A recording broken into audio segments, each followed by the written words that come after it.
Hello, my name is Truck Trung, and I will be talking about the Vietnam War. More specifically, what psychological tactics were used against soldiers during the Vietnam War. Information that will be given to you will all be genuine because I am actually South Vietnamese myself, so this topic I have a pretty good knowledge about because of my dad and uncle and whatnot, but besides that, my paternal grandfather, he played a crucial role of being a senator for South Vietnam, and my maternal grandfather was a soldier that was later taken as a POW during the Vietnam War. Both are doing well today. They are both alive. One is in Boston, and then the other is in Georgia. So, the Vietnam War was not only a battle of bullets and bombs, but it was a relentless assault on the mind. Both sides on the field put in relentless effort on breaking the other side's spirit due to utilization of propaganda and broadcast to fear-inducing offensive attacks. These strategies exploited the chaos of war, targeting soldiers' morale, sanity, and their own will to fight.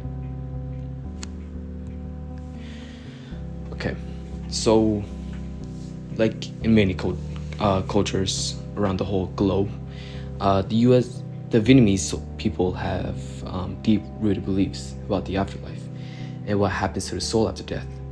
The U.S. military picked up on this during the Vietnam War and used it as a psychological tactic.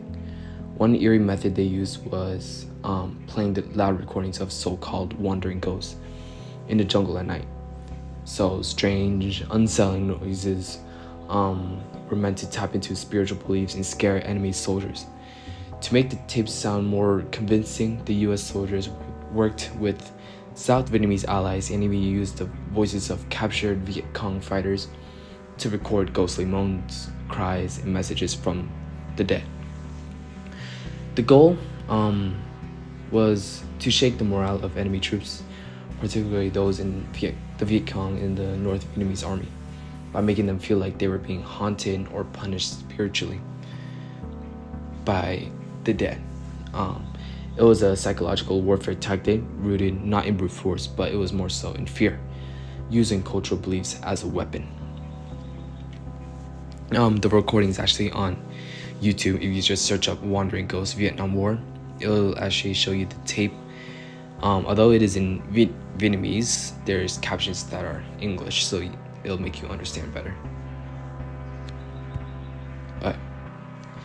So, the dropping of leaflets. So a way of the propaganda was utilized during the Vietnam War was that it deteriorated soldiers' spirits through the dropping of leaflets over northern Vietnam from planes.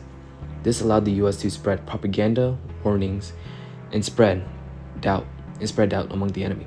The U.S. forces conducted an extensive propaganda campaign to destroy the enemy's morale. In addition, the U.S. supported South Vietnamese propaganda. They did this by promoting the strategic Hamlet's program to support against the Viet Cong. So the death offensive.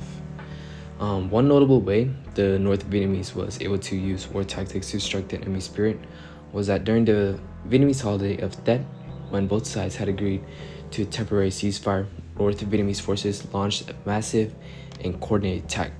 This shattered the U.S. and South Vietnamese sense of security and routine. The attack targeted over 100 cities and towns, intensifying soldiers' stress, fear, and mistrust. The offensive contradicted the U.S. government claims, as officials had previously told the soldiers and the public that the war was nearly won and the enemy was weakened.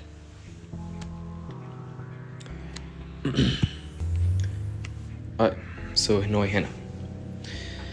Back in 1965, both the US and North Vietnam used radio as a weapon, not just to share information, but it was also to mess with the enemy's head. One of the most famous voices to come out of North Vietnam was a woman known to American troops as Hanoi Hannah. Her real name was Tran Thi Ngong, and she spoke fluent English. Her job, you're wondering? Well, it was just to get inside the minds of US soldiers. Her broadcasts were aimed directly at American GIs, which were government-issued infantrymen stationed across Vietnam. She would read out the names of recently killed or captured soldiers, play popular American music, and talk about the growing anti-war movement back home. The idea was to mainly make US troops question why they were fighting and whether it was really worth it. North Vietnamese officials believed her calm, confident voice could create fear, homesickness, and regret for some soldiers. It may have probably did, but not everyone took her seriously. In fact, a lot of US troops listened to her regularly, not because they believed her, but because she gave a very different version of the war than what they heard from your typical American radio or military briefings. Some even found her broadcast entertaining or oddly comforting, like a strange connection to home. In summary, leaflets, wandering ghost broadcasts, that offensive, and radio broadcasts were strategies that exploited cultural beliefs, surprise, and propaganda to undermine the enemy's mental state in the Vietnam War. Evidences that I utilized throughout the entire slideshow is displayed on screen. If you need any more additional information, just access my note guide. Thank you.